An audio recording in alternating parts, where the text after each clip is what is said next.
Hello, everyone, and welcome back to Slow English Stories. I am so happy you are here to practice your English with me today. Today, we have a very special long adventure story about two friends visiting the big city. It is a story of mystery, kindness, and bravery. But before we begin, let's practice our shadowing technique.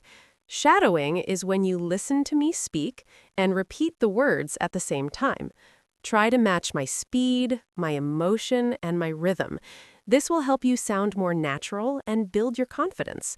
Are you ready to begin? Take a deep breath. Let's go. My name is Emma. I am 16 years old. I live in a small town. It's quiet here. Sometimes too quiet. Last summer, my best friend called me. Her name is Sarah. She was excited. "Emma, let's go to the city today," she said. "The city? But it's so far," I said. "Come on, we need some fun. We never do anything exciting here." I thought about it. My parents were at work.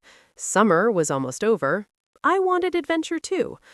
"Okay, let's do it," I said. We took the morning bus.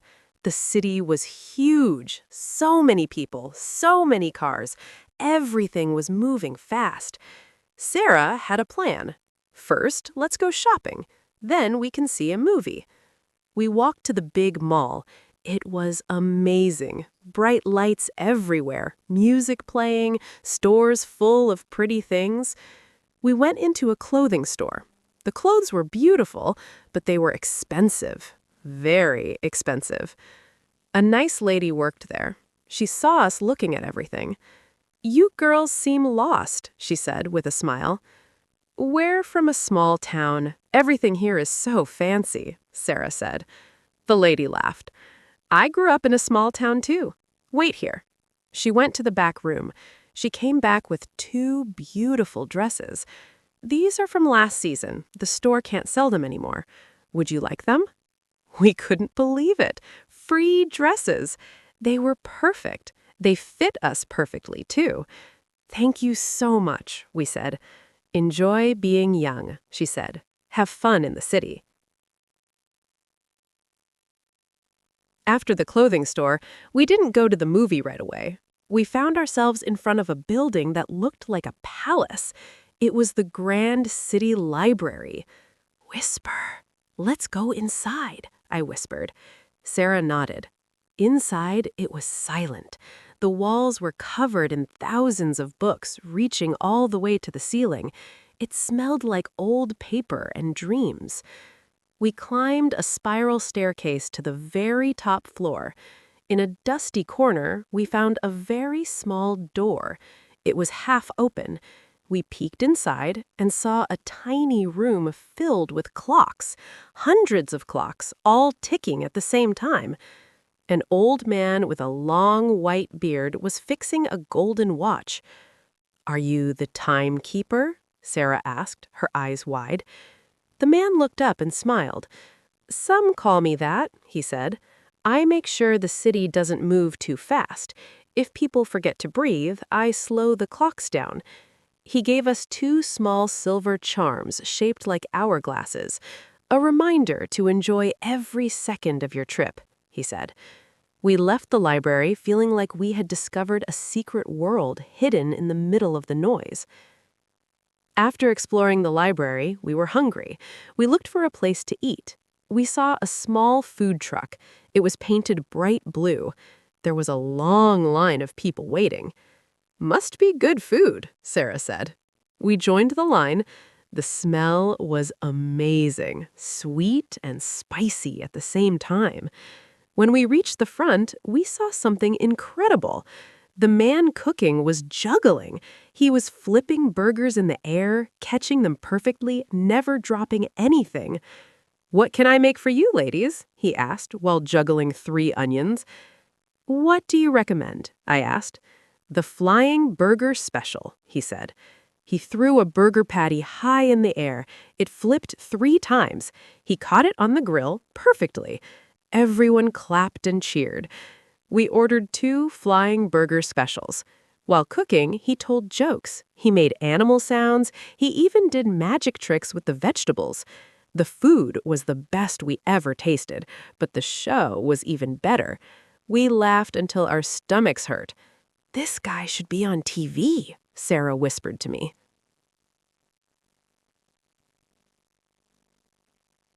After lunch, the sun was very hot. We wanted to find some shade. We saw a sign for a sky garden. We took an elevator to the 50th floor of a glass building. When the doors opened, we gasped. It wasn't an office, it was a forest in the sky. There were trees, flowers, and even a small waterfall, all on top of a skyscraper. We sat on a wooden bench. Below us, the cars looked like tiny, colorful ants. "Look how small the world is from up here," I said. We spent an hour just talking about our future. Sarah wanted to be a pilot so she could always be in the clouds. I wanted to be a writer so I could tell stories about days like this.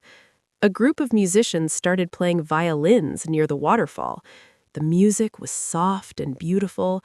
For a moment, the busy city felt like the most peaceful place on earth.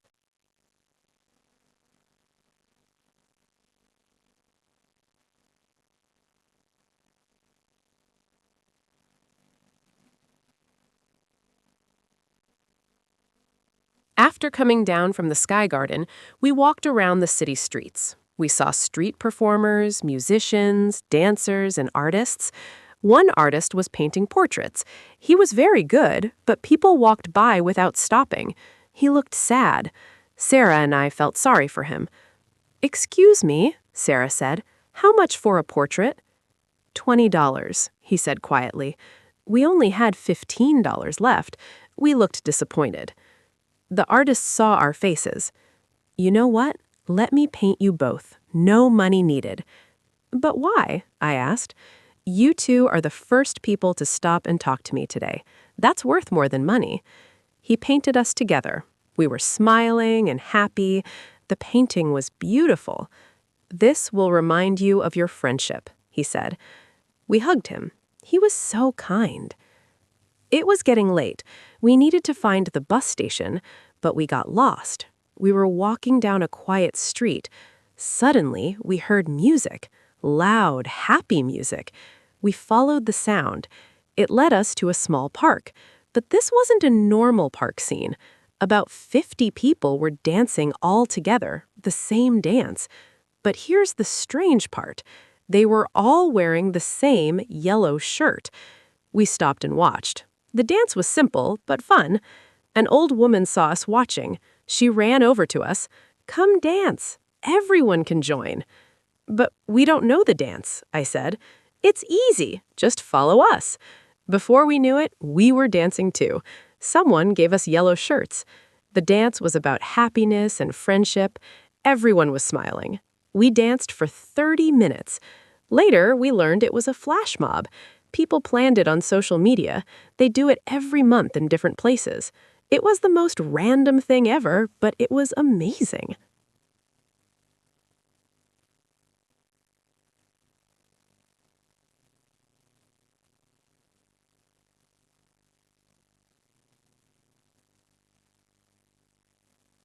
After dancing, it was almost dark. We really needed to find the bus station. We asked for directions. A man pointed down a dark street. "Go straight, turn right, you'll see it," he said. We started walking. The street got darker and darker. There were fewer people. Suddenly, we heard footsteps behind us. Heavy footsteps getting closer. We turned around. A big man in a dark coat was following us. When we stopped, he stopped. When we walked, he walked. We got scared. Very scared. "Shara, I think he's following us," I whispered. "Let's walk faster," she whispered back. We walked faster. He walked faster too. We were really frightened now. Our hearts were beating fast. Then Sarah had an idea. "See that store? Let's go inside." We ran into a small grocery store. The man stopped outside. He looked at us through the window. The store owner saw we were scared. "Is everything okay, girls?" he asked. A man is following us. We're trying to get to the bus station, Sarah said. The store owner looked outside. He saw the man. That's Mr. Johnson. He's not dangerous. He has a mental illness. Sometimes he follows people, but he's harmless. He went outside and talked to the man. Mr. Johnson smiled and walked away. He was just confused. The store owner said, "But I understand why you were scared." He offered to walk with us to the bus station. We felt much better. We made it to the bus station safely. We had just enough time to catch the last bus home. On the bus, we talked about our day. So many things happened. Good things, strange things, one scary thing. But we were together through all of it. That made everything better. "Emma," Sarah said, "this was the best day ever." "Even the scary part?" I asked. "Even that. It made us stronger, and look what we got." She held up the painting. We were both smiling in it. Real happy smiles. "We'll remember this day forever," I said. The bus drove through the night. We looked out at the city lights getting smaller. Our small town didn't seem boring anymore. It seemed peaceful, safe. But now we knew we could handle adventures, too. When we got home, our parents were waiting. They weren't angry. They were proud. "You girls are growing up," my mom said, "but promise to be more careful next time." "We promise," we said. That night, I put the painting on my wall. Every time I look at it, I remember our adventure. Sarah and I are still best friends. We still live in our small town, but now we know something important. Adventures can happen anywhere. Good friends make everything better. And sometimes the best stories come from the most unexpected days. The free dresses still hang in our closets. The memories hang in our hearts. That's my story, the day everything changed. Thank you so much for listening to this story on Slow English Stories. I hope you enjoyed Emma and Sarah's adventure. Did you try the shadowing technique? If you did, great job. Practice makes perfect, and every time you listen and repeat, your English gets a little bit better. Tell me in the comments, have you ever been lost in a big city? Or what was your favorite part of Emma's trip? I love reading your stories. Don't forget to like this video and subscribe to Slow English Stories for more lessons like this. See you in the next story. Goodbye.